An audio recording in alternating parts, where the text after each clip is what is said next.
안녕하세요. 굿모닝 대박 예감 박미라입니다. 간밤 글로벌 증시는 흔히 숨고르기라고 하죠. 이틀째 조정 장세를 지속했습니다. 주요 경제 지표로는 주택 체감 경기와 경상 수지가 발표됐는데 큰 폭으로 개선되면서 시장에는 긍정적인 영향을 줬습니다. 또 애플의 주가가 사상 처음으로 700달러대를 돌파하는 등 호재는 많았지만 문제는 다시금 불거진 스페인의 우려였습니다. 이날 예정된 단기 국채 물량은 무난하게 소화를 했지만 장기 국채 금리가 불안한 모습을 보이고 있어서 시장의 우려를 키우고 있는데요. 개장을 앞둔 국내 증시에도 부담이 될 수밖에 없겠습니다. 오늘도 여러 이슈들이 많은데 자세하게 정리를 도와드리죠. 인베엑스 투자전문의 이현민 본부장님 나오셨습니다. 안녕하세요. 네, 안녕하십니까. 예, 먼저 뉴욕 증시 마감 상황부터 정리를 하고 돌아오겠습니다. 전고점에 이르자 연이 홍보 흐름이 이어지고 있는데요. 간밤 글로벌 증시 어떻게 마감됐습니까? 네, 그렇습니다. 뉴욕 증시는 혼조세로 마감을 했는데요. 다우지수는 강보합세로 유지를 했지만 나스닥과 S&P 500 지수는 소폭 약보합세로 마감이 됐습니다. 다우지수는 0.09%가 상승한 13,564로 장을 마감했고요. 나스닥은 0.03%가 내렸습니다. S&P 500 지수는 0.13% 약보합세로 마감이 됐고요. 오늘 경제지표는 상당히 좋았습니다. 9월 전미 주택건설협회가 발표하는 주택시장지수도 전월 대비 증가세가 나왔고 2분기 미국의 경상수지 적자도 다소 감소하는 등 경제지표는 좋은 흐름이었고요. 애플도 701달러 수준까지 종가가 오르면서 비교적 좋은 추세가 나타났습니다. 반면 페덱스의 실적 부진 이런 부분 그 다음에 추가적인 실적 하향 이런 내용들이 현재 부담 요소라고 볼 수가 있겠고요. 특히 현재 유로존의 스페인 문제 이런 점이 다소 현재 걸림돌이 뉴욕 증시에도 되고 있지 않나라고 볼 수가 있겠습니다. 네, 자세한 지표 내용 잠시 후에 살펴보도록 하고요. 먼저 말씀하신 것처럼 미국 기업들의 실적이 빨간불이 들어왔습니다. 특히 경기 풍향기 역할을 하고 있는 페덱스의 순이익 전망이 하향 조정됐는데 이 악화된 경제 상황을 반영하는 건가요? 그렇습니다. 저희가 이제 이 시간을 통해서 미국의 3분기 순이익 전망치에 대한 로이터의 집계 조사를 한번 방송을 드린 적이 있었는데요. 그때도 페덱스에 대한 내용을 말씀을 드렸습니다. 오늘 1분기 페덱스의 현재 실적 전망치에 대한 결과가 발표가 됐는데요. 비교적 순이익은 다소 좀 줄어들긴 했지만 예상치는 소폭 현재 상회한 수준이 나왔습니다. 오늘 발표된 페덱스의 1분기 순이익은 4억 5,900만 달러로 지난해 4억 6,400만 달러 대비 1% 정도가 감소를 했고요. 매출액은 107억 9천만 달러를 기록을 했습니다. 주당 순이익은 1달러 45센트로 예상치인 1달러 40센트를 웃돌았지만 현재 페덱스가 내년도 올해와 내년도의 실적 전망치도 같이 발표를 했는데요. 올해 주당 순이익을 종전 6달러 9센트에서 7달러 4센트 이 범주 내에서 6달러 2센트에서 6달러 6센트 정도로 하향했고 올해 매출을 6% 줄 것으로 예상을 하면서 비교적 현재 3분기의 기업들의 순이익도 별반 좋지 않을 것이라는 기우와 먹구름이 현재 영향을 좀 미친다라고 볼 수가 있겠습니다. 네, 좀 유럽 증시 상황도 살펴볼 텐데요. 뉴욕 증시에 비하면 낙폭이 더 컸던 것 같습니다. 차익 매물이 연일 나오고 있는데 어떻게 마감됐는지 한번 살펴봐 주시죠. 네, 유럽 증시는 미 증시보다는 조금 더 낙폭이 좀 있었습니다. 역시 이제 스페인의 전면적인 구제금융 이 부분에 이제 결론이 계속 나오지 않는 부분이 현재 좀 불안 요소라고 볼 수가 있겠는데요. 영국 FTSE 지수는 0.26%가 하락했고 독일의 닥스 지수는 0.52%, 그다음에 프랑스의 CA40 지수는 0.84%가 하락이 됐습니다. 오늘 스페인의 단기 국채 46억 유로 발행이 있었는데요. 1년물은 2.83%, 1년 6개월물은 3.07%의 낙찰금리를 받으면서 지난번 내용보다도 낙찰금리가 내려가는 비교적 좋은 성과를 보였지만 10년 만기 스페인 국채 수익률이 다시 6%로 재진입하면서 스페인의 문제가 다시 좀 불거진 양상이라고 볼 수가 있겠습니다. 이렇게 뉴욕과 현재 유럽 증시는 추가적으로 더 나올 수 있는 좋은 카드가 어느 정도 이제 소진된 상태이기 때문에 추가적으로 좀 상승 랠리를 보기에는 좀 버거운 모습이라고 볼 수가 있겠고요. 특히 스페인의 부총리가 현재 EU와 구제금융 조건을 논의하고 있지만 잠정적으로 현재 아직까지 구제금융 전면 신청 이런 부분에 결론이 내지 못했다라는 내용도 시장이 좀 불안을 키웠다라고 볼 수가 있겠습니다. 네, 이렇게 말씀하신 것처럼 스페인의 우려가 글로벌 증시 다시금 발목을 잡고 있는 상태인데요. 이 스페인 정부가 유럽 중앙은행에 추가 구제금융을 신청할지 아직 결정을 내리지 못한 상태라고 말씀하셨다고요. 그렇죠. 라우이 총리도 계속 네. 현재 발을 빼고 있죠. 10월 20일에는 이제 지방선거도 있습니다. 이런 부분에 긴축을 현재 반대하는 현재 마드리드 시내에서의 시위도 예정이 되고 있고요. 이런 점에서는 라우이 총리는 되도록이면 긴축이 부과되는 책임이 강력하게 부과되는 이런 구제금융을 되도록이면 현재 피하고자 하는 부분이라고 볼 수가 있겠습니다. 특히 ECB가 현재 새롭게 내놓은 재정 불량 국가의 OMT 프로그램도 EFSF와 유로 안정화기구 ESM과 연계해서 가혹한 구제금융의 요건을 부과한다는 이런 내용이기 때문에 현재 오늘 새벽에 나온 소라야 사인즈 부총리도 말을 현재 아끼는 모습이고요. 이 전면적인 구제금융은 루이스 데 긴도스 재무장관이나 오늘 얘기를 한 소라야 사인즈 부총리가 언급할 수 있지만 그 언급의 키는 무엇보다도 라우이 총리 입에 달려 있다라고 볼 수가 있겠습니다. 예, 그런데 이렇게 스페인의 국채 매입 재개 지원 요청이 늦춰지면은 국채 금리가 다시금 또 올라갈 것이다. 이러한 우려도 시장에 나오고 있는데 이 부분에 대해서는 어떻게 보시는지요? 그렇죠. 이제 네. 유럽 중앙은행이 구제금융 신청하면 네. 우리가 이제 무제한적으로 국채를 매입해 주겠다. 멍석은 이제 깔아놨는데요. 신청을 현재 안 하는 부분입니다. 이런 부분은 ECB가 현재 조건부로 이 프로그램을 내놨기 때문에 시장 실패 가능성은 정작 재정 불량 국가가 이를 회피하게 되면 그 정책의 효용성이 좀 떨어진다라고 볼 수가 있겠고요. 그렇지만 지방 정부의 부실 문제 이런 부분이 시시각각 현재 다가오고 있고 추가적으로 EU나 유로존에서 내놓을 수 있는 카드는 비교적 현재 다 꺼낸 상태이기 때문에 시간은 스페인에게 점점 좀 좁혀오지 않을까라고 볼 수가 있겠습니다. 네. 이어서 미국의 경제 지표들 내용도 다시금 정리를 해보겠습니다. 미국 건설 업체들이 느끼는 주택 체감 경기가 6년 만에 최고치를 기록하기도 했습니다. 최근 회복세를 보여주고 있는 주택 경기에 좀 힘을 실어줄 것 같은데요. 그렇습니다. 오늘 발표된 내용은 네. 이제 체감지수 성격이 강한데요. 체감지수는 선행지수 성격이 좀 두텁다라고 말씀을 드리겠습니다. 오늘 나온 9월 전미주택건설업협회 NAHB 주택시장지수는 40을 기록하면서 전월 대비 3포인트가 오른 수치가 나타났습니다. 이 내용은 주택건설업계 445명에 대해서 설문으로 이제 조사를 하게 되는데요. 지난 5월에는 29를 기록했고 6월에는 35를 기록했습니다. 7월에는 37로 현재 꾸준하게 점진적으로 상승세는 유지된다라고 볼 수가 있겠고요. 특히 세 항목에서 향후 6개월간 주택 판매 전망 지수는 기준치인 50을 넘은 53을 기록하면서 현재 어제 발표된 뉴욕 엠파이어 스테이트 제조업 지수의 부진에도 불구하고 주택 시장은 전반적으로 조금은 더 현재 따뜻한 훈풍이 녹아 있다라고 볼 수가 있겠습니다. 네. 이어서 내년에 조기 출범의 진통을 겪고 있는 은행 동맹에 영국이 원론적으로 찬성 입장을 보였습니다. 그렇다면 이제 남아있는 반대 국가는 독일일 뿐이겠네요. EU 회원국들이 좀 있습니다. 음. 스웨덴이 있고요. 네. 불가리아도 여기 이제 포함이 되고요. 그렇지만 영국이 전향적으로 이렇게 그 돌아선 이유에 대해서는 현재 그 언급이 없는 내용인데요. 어제 런던에서 프랑스의 피에르 모스코비치 재무장관과 런던의 영국의 오지 오스본 재무장관의 회담이 있었습니다.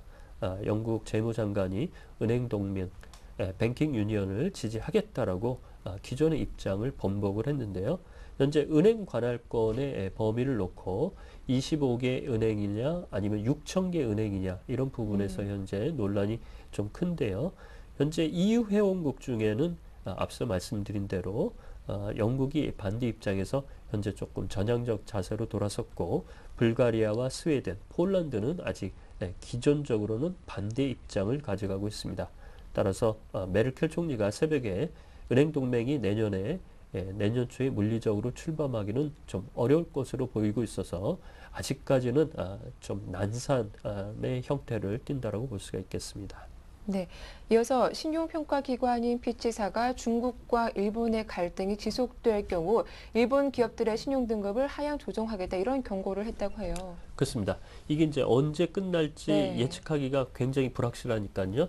이런 점에서 이제 일본의 기업들에 대한 매출이 떨어지고 순이익이 크게 낮아질 것을 염려하는 피치사의 경고가 나왔습니다. 이 센카쿠 열도와 관련된 내용이 일본의 기업들로 이제 불똥이 튀는 그런 모습인데요. 특히 이제 일본의 자동차 업체들이 직접적인 타겟이 되고 있습니다. 자동차 3사인 도요타나 혼다, 닛산도 현재 포함이 되어 있고요. 마스다와 미쓰비시도 현재 포함이 되어 있습니다. 특히 중국의 주요 온라인 쇼핑몰에서 퇴출이 이어진 소니나 도시바, 산요, 마츠다 전기도 매출에 타격이 나올 것으로 보여서 현재 아주 현재 안개 속을 걷는 그런 흐름이라고 볼 수가 있겠습니다. 네, 저희가 이번 주 들어서 이 중국과 일본 이 두 국가들의 갈등 문제를 계속 말씀을 드리고 있는 상황인데요. 어제도 센카쿠 열도에 일본 민간인이 상륙해서 양국 간 긴장이 아직 풀릴 기미를 보이지 않고 있더라고요. 그렇습니다. 중국 쪽에서 이제 반일 감정이 아주 격화되니까요. 네. 일본에서도 이제 좀 이런 부분에 반대 시위나 대응 노력이 현재 나오는 것으로 보입니다. 원래 일본 정부는 이 센카쿠 열도에 민간인이 상륙하지 못하도록 금지 조치를 하고 있는데요.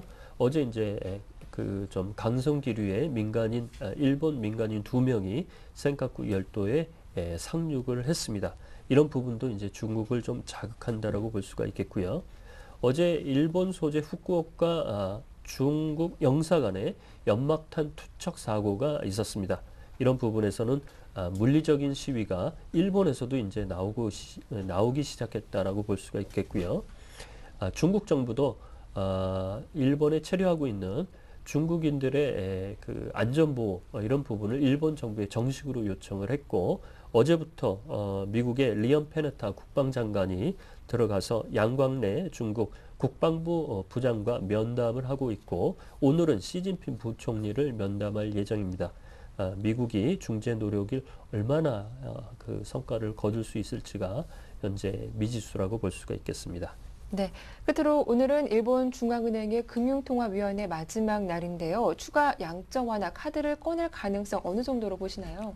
제가 보기에는 조금 더 높아졌습니다. 네. 지난달보다는 좀 높아졌고요. 양적 완화 카드가 그 9월 FOMC에서 나왔죠. 현재 미국도 돈을 찍어내고 있고 ECB도 그 무제한 국채 매입 이런 카드를 이미 꺼내 들었기 때문에 엔화 강세를 저지하기 위해서 시라 마사하키가 현재 유지하고 있는 70조엔의 자산 매입 프로그램을 5조 내지 10조엔 증액할 수도 있다라는 것이 월스트리트 저널의 현재 입장입니다. 오늘이 이제 이틀째라 기자회견이 있을 텐데요. 만약에 이 내용이 나오게 되면 엔고 저지에 어느 정도까지 영향을 미칠지가 현재 관심이라고 볼 수가 있겠고요. 다만 현재 정치권에서 현재 중국과의 관계 이런 부분이 너무 어려운 국면으로 현재 들어가고 있어서 이런 부분이 통화를 담당하는 현재 일본 중앙은행의 고민을 덜어주지 못하는 그런 형식이라고 볼 수가 있겠습니다. 네, 말씀 잘 들었습니다. 지금까지 인백스 투자자문의 이현민 본부장과 함께했습니다. 도움 말씀 고맙습니다.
네, 글로벌 증시 마감에 따른 국내 증시 영향과 함께 어제장 이슈들 자세하게 정리를 해드리겠습니다. 샘플러스 이상로 전문위원과 메리츠증권 강서지점의 박재현 대리 나오셨습니다. 안녕하세요. 네, 반갑습니다. 네, 먼저 글로벌 증시 마감 상황부터 살펴보도록 하겠습니다. 간밤 발표된 미국의 경제 지표들 내용들은 참 좋았습니다. 하지만 문제는 스페인의 우려가 다시금 불거지면서 뉴욕 증시와 유럽 증시 발목을 잡은 것 같은데요. 박재현 대리님, 뉴욕 증시와 유럽 증시 마감 상황 다시 한번 정리해 주시죠. 예, 뉴욕 증시 이틀째 숨구르기 양상 이어갔습니다. 주요 경제 지표들이 호조를 보였고 또 애플이 사상 최고가를 행진을 이어갔지만 스페인에 대한 우려와 또 최근 랠리에 대한 차익 매물이 나오면서 다우지수 11.54포인트 상승한 13,564포인트 마감했고요. S&P 지수 2.32포인트 하락한 1,458.87포인트, 나스닥 지수 0.87% 하락한 3,177.80포인트로 마감했습니다. 호재와 악재를 조금 더 자세히 살펴보겠는데요. 8월 중에 미국 주택 지수가 40포인트를 기록하면서 6년 2개월 만에 가장 높은 수치를 기록했습니다. 경상수지 역시 예상치를 크게 상회한 1,174억 달러 적자를 기록했습니다. 그 밖에 애플이 신고가 흐름을 이어갔고요. 하지만 스페인이 국채금리가 6%를 넘기면서 위기감이 되살아나고 있고 또 국채 지원 요청을 늦추면서 국채금리가 다시 뛰고 불안 상황이 다시 반복될 수 있다는 우려가 커지고 있습니다. 또한 미국 양적 완화 이후에 인플레이션 위기 우려가 제기되면서 뉴욕 증시 혼조세로 마감했습니다. 예. 예, 또한 유럽 증시 말씀드리겠습니다. 네. 유럽 증시 역시 스페인 국채금리 우려로 영국 지수 25.36포인트 하락한 5,868.18포인트 기록했고요. 프랑스 지수 41포인트 밀린 3,512포인트, 독일 프랑크푸르트 증권거래소 지수 56포인트 하락한 7,347포인트 기록했습니다. 네, 이렇게 뉴욕 증시와 유럽 증시 마감 상황 정리를 해드렸는데요. 다우지수도 전고점에 도달하자 좀 쉬어가는 모습이 계속 나오고 있습니다. 또 국내 증시에는 어떤 영향을 받을지도 궁금한데요. 네, 일단 그만큼 미국 증시 같은 경우에는 네. 숨고르기 장세가 좀 지속되고 있다. 그렇게 조금 말씀을 드릴 수가 있겠고요. 그리고 안에서 좀 중요하게 보셔야 되는 거는 일단은 페덱스에 대한 실적 하향치, 실적 전망대에서 어느 정도 하향을 했다. 그 모습을 좀 보실 수가 있겠는데, 페덱스 같은 경우에는 조금 실적을 좀 중요하게 보셔야 됩니다. 왜냐하면 일단 세계적으로 물류적인 부분, 물류통 부분에서 세계적인 기업이죠. 그렇기 때문에 일단은 실적 전망치가 하향됐다는 말은 그만큼 아직까지 경기 자체가 풀리지 않고 있다. 그렇게 조금 말씀을 드릴 수가 있겠고요. 그래서 양적 완화 카드는 나왔지만 실무 경제에 미치는 여파 같은 경우에는 좀 더 시간이 필요하다. 그 점이 지금은 전문가들의 시각에서 시장을 잠시 쉬어가는 흐름이 나오게 한다. 그렇게 말씀을 드릴 수 있겠습니다. 일단 국내 증시에 어느 정도 수급적인 부분 한번 살펴보시더라도요. 일단 외국인의 매수세가 계속적으로 유입되고 있고요. 장막판에 어제도 기관의 매수세까지 유입이 됐습니다. 그런 부분을 한번 살펴보시면 아직까지는 어느 정도의 매집 구간이라고 조금 보시는 게 좋겠다. 그렇게 말씀을 드릴 수 있겠고, 지금은 걱정보다는 약간은 투자 심리 자체를 좀 더 활성화하는 단계로 보셔야 된다. 그렇게 좀 말씀을 드릴 수 있겠는데요. 그래서 지금 제가 보는 시각으로는요. 네. 1900포인트는 역사 속에 묻힌다. 그렇게 좀 말씀을 드릴 수 있겠고, 그래서 지금 같은 상황에서는 좀 더 투자 비중을 좀 늘리시는 방안으로 하시면 좋겠다. 그렇게 좀 말씀을 드리겠습니다. 그래서 오늘 같은 장에서도요, 빠질 수는 있습니다. 하지만 단기적인 조정일 뿐이지 크게 우려할 필요는 없다. 그렇게 좀 정리를 해드리겠습니다. 네, 좀 긍정적인 전망 들어봤는데요. 이어서 어제장 마감 상황 다시 한번 정리를 해보겠습니다. 어제 코스피 지수 계속 2,000포인트를 중심으로 등락을 하는 모습이었는데요. 외국인의 매수세가 이어지고 있지만 매수 규모가 많이 줄었고 또 펀드 환매 물량도 부담이 될 수밖에 없을 것 같습니다. 박지현 대리님, 어제장 마감 상황 다시 한번 살펴봐 주시죠. 예, 어제장 역시 조금은 지루한 하루였습니다. 코스피 지수 월요일장에 이어서 급등에 따른 기간 조정 형태를 보이면서 이틀 연속 보합권에서 등락을 거듭한 끝에 소폭 상승 마감했습니다. 코스피 지수 2.61포인트 상승한 2004.96포인트 마감했고요. 이틀 연속 2000선을 지지해주는 모습은 상당히 좋은 모습이었습니다.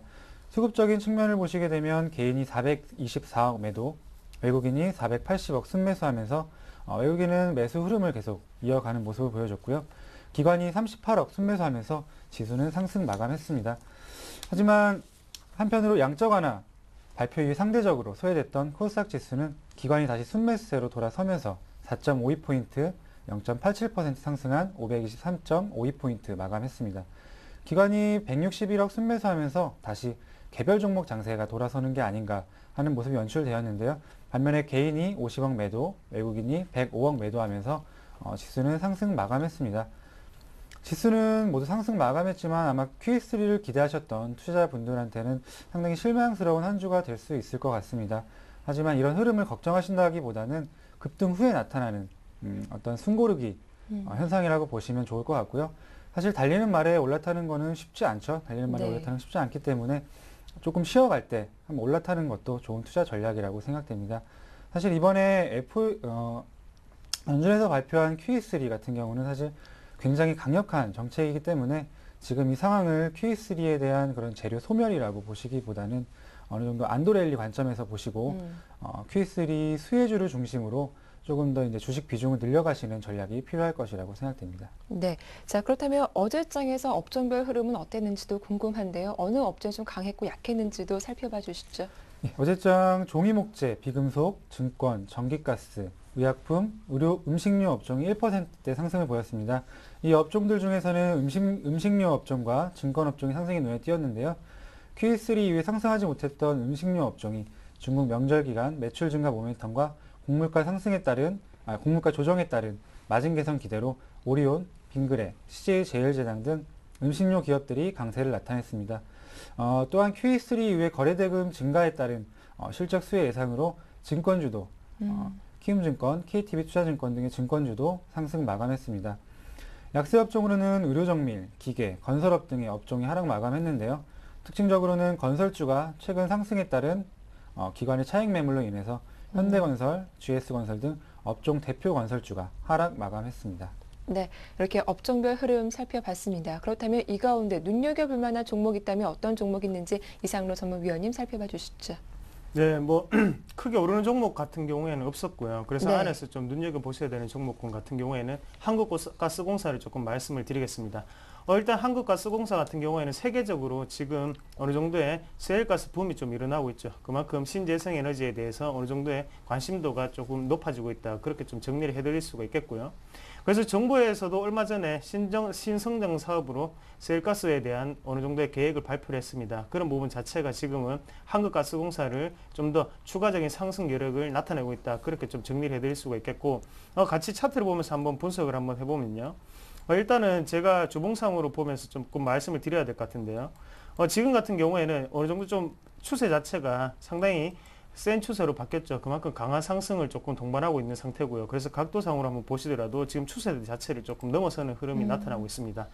지금 같은 경우에는 다시금 달려드시기보다는요, 지금 조금 정리를 하시는 입장에서 조금 대응을 하시자, 그렇게 말씀드릴게요. 앞에 거래량을 한번 보시면 큰 거래량이 한번 나왔던 때가 지금 보면 7만원에서 7만 5천원대에 잡혀 있거든요. 지금 주가 자체가 68,400원입니다. 그런 7만원에서 7만 5천원 사이에는 분명히 조정이 일어날 수밖에 없죠. 그만큼 강한 저항선으로 작용을 할 수 있기 때문에 분할 매도 차원에서 조금 접근하시고 새롭게 다시 매집을 하실 분 같은 경우에는 잠시나마 조금 보류를 하시고 난 다음에 추가적인 상승이 있을 때 다시 그 매수를 하시는 방법이 좋겠다 말씀을 드릴 수가 있겠고요. 한 가지 종목을 더 말씀을 드리면요. 미래산업을 조금 말씀을 드려야 될 것 같은데요. 네. 미래산업 같은 경우에 큰 폭의 지금 하락세가 조금 유지가 되고 있는 상태고 1385원까지 떨어졌습니다. 일단은 안철수 테마였죠. 그런 부분 네. 자체가 조금 부담을 가지고 있다. 그렇게 말씀을 드릴 수가 있겠고요. 그래서 지금은 분위기 자체가 인맥 관련주에서 정책 관련주로 조금 넘어가고 있는 시점이다. 그래서 1라운드는 끝났고요. 이제 2라운드를 조금 준비해야 될 시간이 아닌가. 그렇게 말씀을 드릴 수 있겠고. 그럼 미래산업 같은 경우에 큰 폭의 하락세를 조금 보일 수 있는 거는 일단 액면가를 한번 보셔야 되는데요. 액면가 자체가 100원이죠. 그렇기 때문에 그런 부분 자체가 주가 추이에 상당히 큰 폭의 하락세로 지속되고 있다. 그렇게 말씀을 드릴 수 있겠고, 내려가는 칼날에 손을 대시면 안 됩니다. 그때는 피가 나게 되고요. 그렇기 때문에 지금은 일단은 하방 경직성을 조금 보일 때 다시 한번 재매수를 하시든지 그런 방법을 좀 선택을 하시고, 만약에 혹시나 보유를 하시고 미리 못 빠져나오신 분들 같은 경우에는 잠시나마 조금 숨고르기를 좀 하시면 좋겠습니다. 그래서 너무 걱정하지 마시고요. 한 번에 팔 기회는 반드시 주게 되어 있습니다. 조금만 더 안정적인 투자를 하시길 바라겠습니다. 네, 이렇게 두 종목에 대해서 흐름을 다시 한번 짚어봤습니다. 이어서 코스닥 업종별 흐름도 살펴봐야 할 것 같은데 코스닥 상황은 어땠습니까? 예, 어제장 코스닥 개별 종목 장세가 다시 나타나는 흐름을 보였습니다. 의료정밀기기, 디지털 콘텐츠, 인터넷 IT 부품 업종 등이 상승 마감했고요. 양적 완화 이후 소외됐던 모바일 게임주, 그리고 아이폰 5의 예상을 뛰어넘는 판매 실적으로 애플의 비중이 높은 IT 부품주의 상승이 두드러진 하루였습니다. 반면에 코스닥 지수도 건설업종이 약세 흐름을 보이면서 장을 마감했습니다. 코스닥을 주로 투자하시는 투자자분들은 지금 이 시점에서 코스피 대형주와 코스닥 그런 개별 종목 사이에서 많은 갈등이 있으실 것이라고 생각되는데요. 물론 모멘텀이 살아있고 가는 종목은 코스닥 종목 가게 되겠지만 하지만 이제 양적 완화로 돈이 풀리게 되고 외국인들이 국내 시장에 들어오게 된다면 사실 외국인들 같은 경우에는 국내 시장 전체에 투자한다는 관점에서 대형주 위주로 투자하고 있기 때문에 어느 정도 올라온 개별 종목들은 차익 실현을 하시고 업종 대표주로 갈아타시는 전략이 필요할 것이라고 생각됩니다. 네, 말씀 잘 들었습니다. 그렇다면 이 가운데 코스닥 업종 내에서 좀 살펴볼 만한 종목도 어떤 종목인지 이상로 전문위원이 분석해 주시죠. 네, 테마주 한 개하고 다음에 네. 실적주 한 개를 조금 준비를 해봤는데요. 일단 실적주 같은 경우에는 비옥스를 말씀을 좀 드리겠습니다. 비옥스를 한번 보시면요. 일단 어제 상한가를 기록하는 흐름이 나타났는데 그만큼 좀 강한 상승세를 좀 동반하고 있다 말씀을 드릴 수가 있겠고요.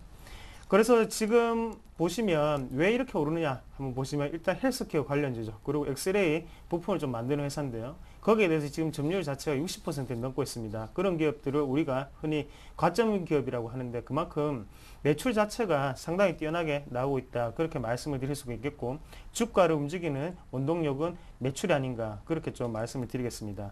그래서 단기적인 접근 방법을 한번 말씀을 드리면요. 지금 지지선 두 개를 어제는 강력하게 좀 돌파를 하는 흐름이 나왔는데요. 일단은 14,300원에 집중이 되어 있던 매물대 자체를 크게 돌파하는 흐름이 한번 나왔고요. 그리고 하단에 13,400원을 조금 지지하는 흐름이 또 나왔었고요. 그렇기 때문에 강한 상승세를 조금 동반했다고 말씀을 드릴 수 있겠고 안에 내용을 한번 보시더라도 일단 기관의 순매수가 상당히 크게 유입됐다는 걸 확인하실 수가 있을 겁니다. 그래서 만약에 다시금 공략하시는 분들 같은 경우에는 지금도 괜찮은 구간이라고 말씀을 드리겠습니다. 그만큼 3분기에 대한 실적 또한 어느 정도의 장밋빛 전망을 내놓고 있죠. 그런 부분 자체를 조금 참고를 하시고요. 대신에 눌림목 공략을 조금 하셔야 되고요. 그리고 외국인과 기관 중에서도 기관의 수급을 조금씩 체크를 해가면서 그렇게 매수를 하는 관점으로 대응하시자 그렇게 말씀을 드리겠습니다. 그리고 한 가지 종목을 더 말씀을 드리면요. 윌비스를 조금 말씀을 드려야 될 것 같은데요. 지금 고용 관련주가 상당히 큰 상승세를 보이고 있습니다. 안에 내용을 보시면 일단은 박근혜 위원장이라든지 아니면 안철수 원장 그리고 문재인 대선 후보 같은 경우에 모두 다 공통적인 정책이 고용이죠. 지금은 고용이 가장 시급하고요. 그런 부분 자체가 강한 상승세를 이끌고 있다. 그래서 윌비스가 왜 이렇게 점 상한가를 갈 수 있게 되느냐 보시면 안에 한림법학원을 운영하고 있습니다. 그 부분 자체가 고용 관련주로 약간은 엮이면서 지금 강한 상승세가 좀 나오고 있다. 그렇게 말씀을 드릴 수가 있겠고요. 윌비스 말고도 보시면 또 사람인 HR 같은 경우에는 인터넷 사이트를 또 운영하고 있죠. 그런 부분 자체가 조금 이슈가 되고 있는 부분이 분명히 있습니다. 그래서 지금 정책을 조금 더 유심히 좀 보셔야 되고요. 그래서 인맥 관련주보다는 정책 관련주로 이왕이면 하시는 게 좀 좋겠다. 그렇게 말씀을 드리겠고 항상 말씀드리는 거지만 비중은 10%를 꼭 지켜주시길 바라겠습니다. 네, 이어서 매매 동향도 정리를 해보겠습니다. 어제 코스피 쪽에서 외국인과 기관의 순매수세가 소폭이나마 유입이 됐었는데 어떤 종목들 많이 사고 팔았습니까? 예, 외국인부터 살펴보겠습니다. 외국인 네. LG화학을 비롯해서 삼성전자, LG디스플레이, 현대모비스 등 경기 민감주를 매수한 것이 눈에 띄고요. 네. NC소프트 역시 80억가량 매수했습니다. 반면에 기관은 금호석유, 삼성화재, CJ제일제당, 현대중공업, KT순으로 순매수하는 흐름을 보여줬습니다. 기관의 흐름을 보시면 외국인과는 다르게 매수세가 상당히 분산된다는 느낌을 받을 수 있는데요. 이렇게 매수세가 분산되는 기관의 매매 패턴보다는 경기 민감주에 베팅하고 있는 외국인의 매매 패턴을 따라서 수급적으로 경기 민감주에 투자하시는 게 맞지 않나 생각이 듭니다. 예. 이어서 매도한 종목들은 어떤 것들이 있을까요? 예, 다음은 외국인 기관 매도 상위 종목 살펴보겠습니다. 일단 외국인 기관 보시게 되면 두산중공업이 상당히 눈에 띄는데요. 두산중공업은 기대가 컸던 사우디 제다 사우스 프로젝트가 기대와 다르게 발표되면서 2012년 연간 수주 실적을 달성하지 못할 것이라는 우려감에 상당히 기관 외국인 양쪽 모두 양매도 나온 흐름을 보여줬고요. 그 밖에 외국인은 KT, 삼성화재, 기아차, SK텔레콤 순으로 매도하는 모습을 보여줬고요. 경기 방어주인 통신주의 매도가 상당히 눈에 띄는 흐름을 보여줬습니다. 네. 예. 그리고 기관의 건설주에 대한 매도가 집중됐는데요. 최근 상승에 대한 차익 실현, 그리고 해외 플랜트 저가 수주 우려 등이 부각되면서 매도 상위에 랭크됐습니다. 네, 이렇게 기관의 수급보다는 좀 경기 민감주에 베팅하고 있는 외국인의 수급을 잘 참고해 보자라는 말씀을 해주셨습니다. 이어서 코스닥의 매매 동향도 정리해 볼 텐데요. 이상로 전문위원이 외국인과 기관들 어떤 종목들 가장 많이 사고 팔았나요? 네, 외국인은 한류 열풍에 맞춰가고 있습니다. 지금 SM을 가장 크게 매수를 많이 했고요. 그리고 비아트론, 그리고 동국산업, 메디톡스, 솔브레인 같은 종목군을 매수를 했는 반면 기관 같은 경우에는 게임빌, 그리고 서울반도체, 다음 웰크론 핫텍, S맥 같은 종목군을 매수를 많이 했습니다. 일단은 서울반도체를 좀 말씀을 드리면요. 서울반도체 같은 경우에는 어느 정도의 지금 조정이 조금 나오고 있는 장세인데요. 걱정하실 필요가 없다. 다시 한번 좀 말씀을 드리겠습니다. 그만큼 지금은 하단에서 조금 많이 올라왔기 때문에 차익 실현이 조금 나온다. 그렇게 보시는 게 좋겠고요. 그래서 지금 같은 경우에는 좀 더 눌림목에 우리가 매수를 조금 가담하셔야 될 때가 아닌가. 그렇게 말씀을 드리겠습니다. 그만큼 코스닥 지수 자체가 지금 달리는 말이죠. 뭐 적토마라고 흔히들 표현을 하는데 지금은 그만큼 강한 상승 추세를 조금 동반하고 있다. 그렇게 말씀을 드릴 수 있겠고요. 그럼 코스닥이 좀 더 랠리를 하려면 그때는 반드시 셀트리온이라든지 아니면 서울반도체가 올라가야 된다. 그렇게 좀 정리를 해드리겠고 셀트리온 같은 경우에 아직까지 공매도 세력이 좀 존재하고 있습니다. 그 부분은 꼭 참고를 하시고요. 그리고 매도 상위군을 한번 살펴보시면 외국인 같은 경우에는 서울반도체 그리고 파라다이스, 셀트리온을 매도를 많이 했고요. 그리고 기관 같은 경우에는 골프존 그리고 성강밴드, SM 같은 종목군을 많이 매도를 했습니다. 예. 네, 말씀 잘 들었습니다. 지금까지 두 분과 함께 했는데요. 샘플러스 이상로 전문위원님, 메리츠증권 강서지점의 박재현 대리님 수고 많으셨습니다. 고맙습니다. 네, 고맙습니다.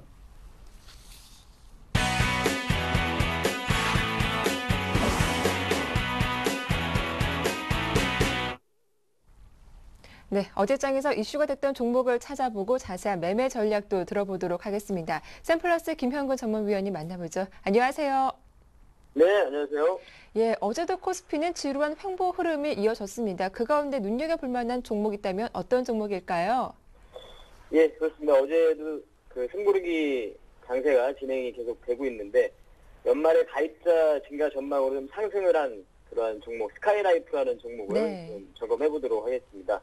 현재 지금 지방을 시작으로 해서 지상파 방송의 아날로그 송출이 순차적으로 좀 중단되고 있는 상태죠. 9월부터 KBS와 공시청 설비 공사가 본격화되고 있기 때문에 향후에 가입자 증가세를 좀 확대를 예상을 하고 있는데요.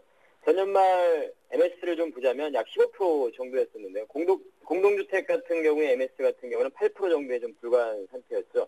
근데 반면에 공시청 설비를 구축한 공동주택 같은 경우 MS가 24%까지도 상승하는 이런 부분을 좀 확인을 할 수 있었습니다. 아까 말씀드린 9월부터 KBS와의 공시청 부분, 이런 부분들이 앞으로 가입자 향후에 증가세 부분을 좀 예상을 해볼 수 있을 것 같습니다. 그러한 연유로 인해서 3분기 이러한 매출액과 영업이익을 좀 보자면 전분기 대비해서 23% 증가 매출액 같은 경우, 영업이익 같은 경우가 50% 이상 증가 전망이 되고 있습니다. 이러한 실적에 대한 모멘텀도 추후에 주가에 좀 작용이 될 수 있다 이렇게 판단을 하고 있고, 중장기적으로 봤을 때는 이제 플랫폼으로서의 어떤 위상이 제고되면서 홈쇼핑 수수료 이러한 부분 증가가 예상이 되고 있고요. 그러면서 수익원도 계속 더 새로운 수익원도 가시화가 될 것이고 실적도 당연히 증가가 될 것이라고 생각을 하고 있습니다. 가입자 확대 기반으로 기반이 계속 확대가 되고 있기 때문에 이런 신규 사업에 대한 부분, 이 부분도 좀 가능성이 있다고 보고 있고요. 광고 매체로서의 어떤 포지션 이런 부분도 제고가 가능하다고 판단이 듭니다. 그리고 시청률 조사 등 이런 플랫폼 기반의 신규 비즈니스 이러한 기회도 앞으로 더 많아질 거라고 판단이 들고 있습니다. 그리고 이제 KT 쪽에서 지금 구조조정이 다 되고 나서 KT 영업망이 지금 재가동이 본격화되면서 OTS, 즉 KT와 인터넷 결합 상품이죠. 올레 TV 스카이라이프라는 이 부분이 지금 판매가 계속 증가가 되고 있는 부분을 다시 한번 확인을 해볼 수가 있습니다. 차트를 좀 보시면서 매매 전략을 좀 말씀드리도록 하겠습니다. 최근에 장기평선, 역별 구간에서 장기평선을 7월 달에 돌파한 이후에 한 2달 정도의 시간을 좀 조정을 잘 보여주고 있습니다. 돌파 이후에 그런 추가적인 상승을 위한 매물 소화 과정, 힘을 비추고 하는 과정 이렇게 좀 판단을 해볼 수 있을 것 같고요. 주봉을 좀 보시면 더 눈에 띄는데요. 상당히 지난해 올해죠. 올해 7월 달부터 해서 현재 9월 달까지 해서 옆으로 횡보하는 구간에서 그러한 상단 부위, 박스권의 상단 부위를 돌파하는 흐름이 나타나고 있습니다. 그리고 MACD 기술적인 지표상으로도 영선을 좀 돌파하는 그런 긍정적인 시그널도 좀 나타나고 있고요. 다시 일봉을 좀 보시면서 매매가를 좀 말씀을 드리면 매수가는 26,300원에서 26,600원, 목표가는 3만원, 손절가는 25,000원 제시해드리도록 하겠습니다. 네, 추가 상승 여력 있는 스카이라이프 대응 전략 잘 들어봤습니다. 이어서 다음 살펴볼 종목은 어떤 종목인가요? 예, 다음 살펴볼 종목은 일단 종목은 안랩을 가지고 말씀드리는데 네. 대선 테마에 대한 부분을 한번 다시 점검을 좀 해보도록 하겠습니다. 오늘 바로 3시에 안철수 측에서 대선 출마에 대한 부분을 밝히는 그러한 인터뷰를 하게 되는데 아마 이제 정황상 대선 출마 선언을 하리라고 보고 있죠. 시장에서는 그렇게 좀 판단을 좀 하고 있는데요. 이제 앞으로 본격적인 그런 대선 구도 형성 후 앞으로 그런 관련 종목들의 변동성이 좀 확대가 예상이 되고 있습니다. 어제 같은 경우에도 안랩 같은 경우에 장중에 변동폭이 상당히 컸었죠. 장중에 뭐 저가상으로 따지자면 마이너스 12%까지도 내려갔던 그런 흐름들이 나타났었고요. 안철수 관련 종목들 중에서 최근에 가장 또 핫했던 미래산업이나 이런 종목들을 보자면 어제 하한가까지도 갔었습니다. 관련 종목들이 하한가 가는 종목들이 좀 속출하는 모습들이 나타났었는데요. 이처럼 이제 오늘 한 가지 이러한 이벤트라고 봐야 되겠죠. 이러한 종목, 관련 종목들에 대해서는.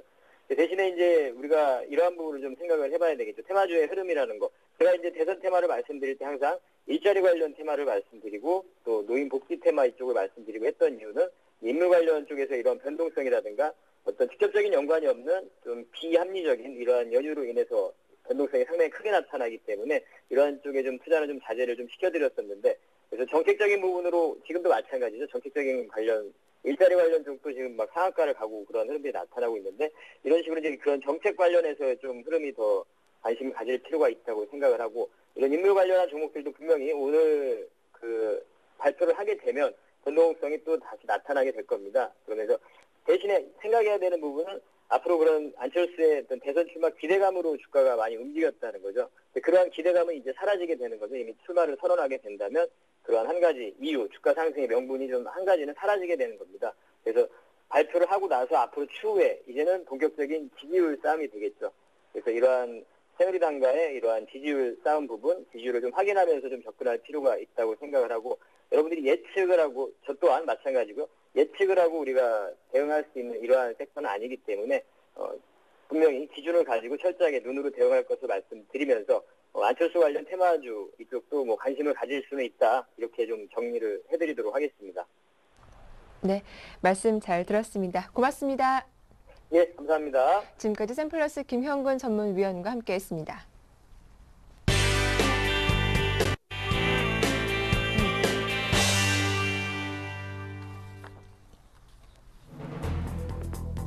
소비자들이 제품에 대해 직접 경험한 것을 토대로 평가하는 소비자판 컨슈머 리포트가 나옵니다. 첫 대상은 스포츠 유틸리티 차량으로 정부와 소비자 단체가 평가를 주관하기로 했습니다.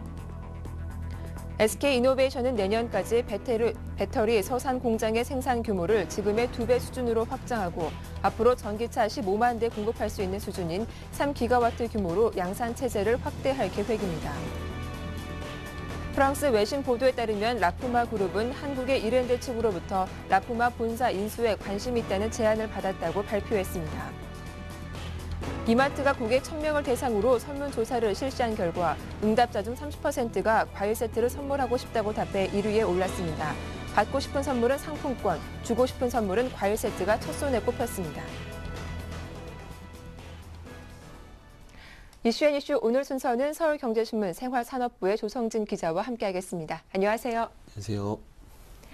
네, 소비자 자신이 쓴 제품을 직접 평가하는 소비자판 컨슈머 리포트가 나온다고 하는데요. 첫 대상은 SUV 차량으로 꼽혔습니다. 공정거래위원회가 올해 처음 선보인 이른바 한국형 컨슈머 리포트와는 어떻게 다른 점이 있는 건가요? 네, 공정거래위원회가 18일부터 그 소비자판 컨슈머 리포트인 소비자 톡톡 서비스를 시작했는데요. 네. 올해 초에 그 공정위가 선보인 한국형 컨슈머 리포트는 평가 주체가 소비자 단체와 정부인 반면에 이 소비자 톡톡 서비스는 소비자들이 평가를 한다는 차이가 있습니다. 이번에 첫 평가 제품은 139종의 스포츠 유틸리티 차량인데요. 세부 평가 항목은 기능성과 편의성 등 모두 6개로 항목별 5개 만점의 별점과 의견을 낼 수 있습니다. 거짓이나 광고성 평가를 막기 위해서 본인 확인을 거친 뒤에 한 개 차종만 평가할 수 있습니다. 평가 결과는 인터넷을 통해서 실시간 공개되고 평가 기간은 아직 확정되지 않았습니다. 공정위는 그러나 소비자 평가엔 주관적 요소가 많은 만큼 평가 내용 활용 때 주의가 필요하다고 당부했습니다. 공정위는 또 통신이나 가전제품, 영화관 등 소비자 수요가 많은 제품을 중심으로 평가 대상을 넓혀가겠다고 밝혔습니다. 네, 다음 소식입니다. SK그룹이 전기차 배터리 생산 기지를 가동합니다. 최재원 수석 부회장은 이 분야에서 2020년까지 세계 1위 기업으로 도약하겠다는 비전을 발표하기도 했는데요. 관련 내용 전해주시죠. 네, 최재원 SK 수석 부회장이 어제 그 전기차 배터리 시장에서 2020년에 글로벌 1위 이 자리에 오르겠다고 말했습니다. 충청남도 서산시 서산 일반산업단지에서 SK 이노베이션 전기차 배터리 공장 준공식에서 밝힌 얘기인데요. 최 부회장은 더 많은 투자와 일자리 창출을 통해서 배터리 사업이 대한민국 녹색 산업을 선도하는 위치에 설 수 있도록 할 것이라고 덧붙였습니다. 서산 공장 가동으로 SK 이노베이션은 본격적인 배터리 사업을 추진할 수 있는 생산 기반을 마련했다는 평가를 받고 있습니다. 이날 준공한 배터리 서산 공장은 23만 1000평방미터 부지에 연면적 5만 3,508평방미터 규모로 배터리를 만드는 데 필요한 전극과 셀, 팩 공정을 일관 생산할 수 있습니다. 생산 규모는 전기차 1만 대에 공급할 수 있는 전극 800MWh, 조립 200MWh 규모입니다. SK 이노베이션은 내년까지 배터리 서산 공장의 생산 규모를 지금의 2배 수준으로 확장하고 앞으로 전기차 15만 대에 공급할 수 있는 수준인 3기가와트 규모로 양산 체제를 확대할 계획입니다. SK 이노베이션은 특히 서산 공장 준공으로 처음 배터리 대량 생산 양산 체제를 구축했다는 점에서 의미를 두고 있습니다. SK 이노베이션은 기존 천안 및 대전에서는 각각 전극 200MWh, 조립 100MWh 규모로 소규모 샘플 생산 등을 진행했습니다. 구자영 SK 이노베이션 사장은 지금까지 많은 고객들이 양산 경험이 없지 않느냐는 점을 지적을 했지만 이번 공장 준공으로 그동안 접근이 어려웠던 자동차 업체들과의 대화를 시작하는 등 본격적인 경쟁 체제에 들어갈 수 있는 기반을 갖추게 됐다고 설명했습니다. SK 이노베이션은 서산 공장 준공과 함께 독일 자동차 부품 회사인 콘티넨탈과의 합작 법인도 올 연말까지 설립해서 전기차 배터리 시장 공략을 확대할 계획입니다. 네, 다음 소식입니다. 국내 패션 유통업체 이랜드가 프랑스 아웃도어 업체인 라푸마 그룹 본사 인수를 추진하기로 했습니다. 업계 이목이 집중되고 있는데요. 자세한 내용 살펴볼까요? 예, 프랑스 외신 보도에 따르면은 현지 시간으로 17일 이랜드 측에서 라푸마 그룹의 인수를 제안하는 것으로 밝혀졌습니다. 라푸마 그룹은 현재 초기 단계 협상이 이루어지고 있고 현 단계에서는 추가 협상이 이루어질지 알 수 없다고 덧붙였습니다. AFP와 르피가로 등 현지 언론들은 이랜드가 라푸마 그룹 경영권을 포함한 지분 전체를 주당 35유로, 우리 돈으로 5만 1,000원에 인수할 의향을 갖고 있다면서 이는 라푸마 시가총액의 2배 수준이라고 밝혔습니다. 개별 협상 방식으로 진행 중인 이번 협상에는 이랜드 외에도 프랑스 펀드 2곳이 경합 중인 것으로 알려졌습니다. 아웃도어 브랜드 라푸마와 밀레, 아이돌로 잘 알려진 라푸마 그룹은 레인부츠 브랜드 르샤모와 쇼핑 브랜드 전문 브랜드 옥스바오도 갖고 있습니다. 예, 그렇다면 그 인수 배경도 궁금한데요. 어떤 목적을 갖고 있는 겁니까? 이랜드가 라푸마 그룹 인수를 추진하는 것은 네. 그만큼 아웃도어 시장 성장세가 크기 때문인데요. 이랜드는 현재 영국 아웃도어 브랜드 버그하우스를 라이센스해서 판매하고 있는데 매출은 지난해 약 300억 원 규모로 업계 10위권에 머물고 있습니다. 노스페이스, 코오롱 스포츠, K2, 라푸마, 밀레 등 상위권 브랜드들이 올해 총 5조 원 이상의 매출을 낼 것으로 전망하는 등 아웃도어 시장 규모는 매년 커지고 있어 이랜드가 아웃도어 사업을 강화하려는 것으로 업계는 보고 있습니다. 라푸마 그룹은 1930년 설립된 회사로 유럽과 홍콩, 일본 등 전 세계 45개국에 진출해 있습니다. 한국을 포함한 아시아 시장이 급성장한 반면 프랑스 등 유럽 지역 매출이 부진해서 매물로 나온 것으로 추정됩니다. 라푸마 그룹은 작년 10월부터 9개월 동안의 매출이 전년 동기보다 2.9% 늘어난 1억 7,110만 유로로 이는 프랑스 등 유럽 지역 매출은 1억 7,110만 유로를 기록했지만 프랑스 등 유럽 지역에서 매출은 1.3% 줄어들었습니다. 국내에는 2009년 LG 패션이 라푸마와 국내 상표권을 100억 원에 들여왔습니다. 네, 끝으로 이제 올 추석이 얼마 남지가 않았습니다. 이 추석 선물에 대한 재미있는 설문조사 결과가 나왔다고 하죠. 네, 그 이마트가 고객 1,000명을 대상으로 설문조사를 했는데요. 선물을 줄 때와 받을 때의 마음이 다른 것으로 나타났습니다. 네. 우선 그 주고 싶은 선물을 보면요. 응답자의 30%가 과일 세트를 선물하고 싶다고 답했고요. 불황의 여파 때문인지 한우나 굴비 세트 같은 그 고가의 선물 세트보다는 상대적으로 저렴한 과일 세트를 선물로 선호한 것으로 분석됩니다. 받고 싶은 선물은 상품권으로 뽑혔는데요. 전통적인 선물 세트보다 실용성이 높은 상품권을 받고 싶다고 응답률이 35%로 가장 많았습니다.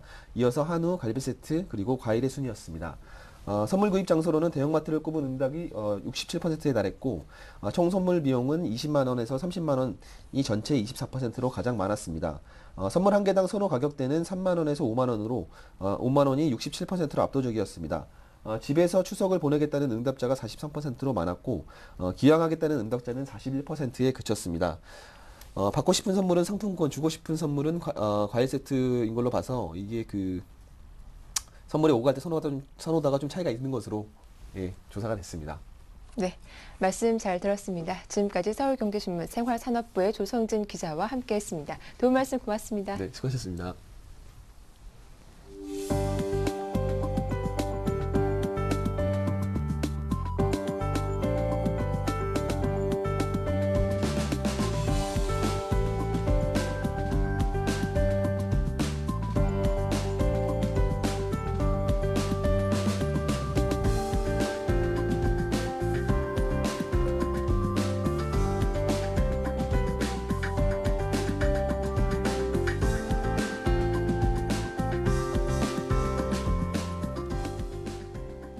네, 굿모닝 대박 예감 1부 순서는 여기서 마치겠습니다. 저희는 잠시 후 2부로 다시 인사드릴게요. 함께해 주셔서 고맙습니다.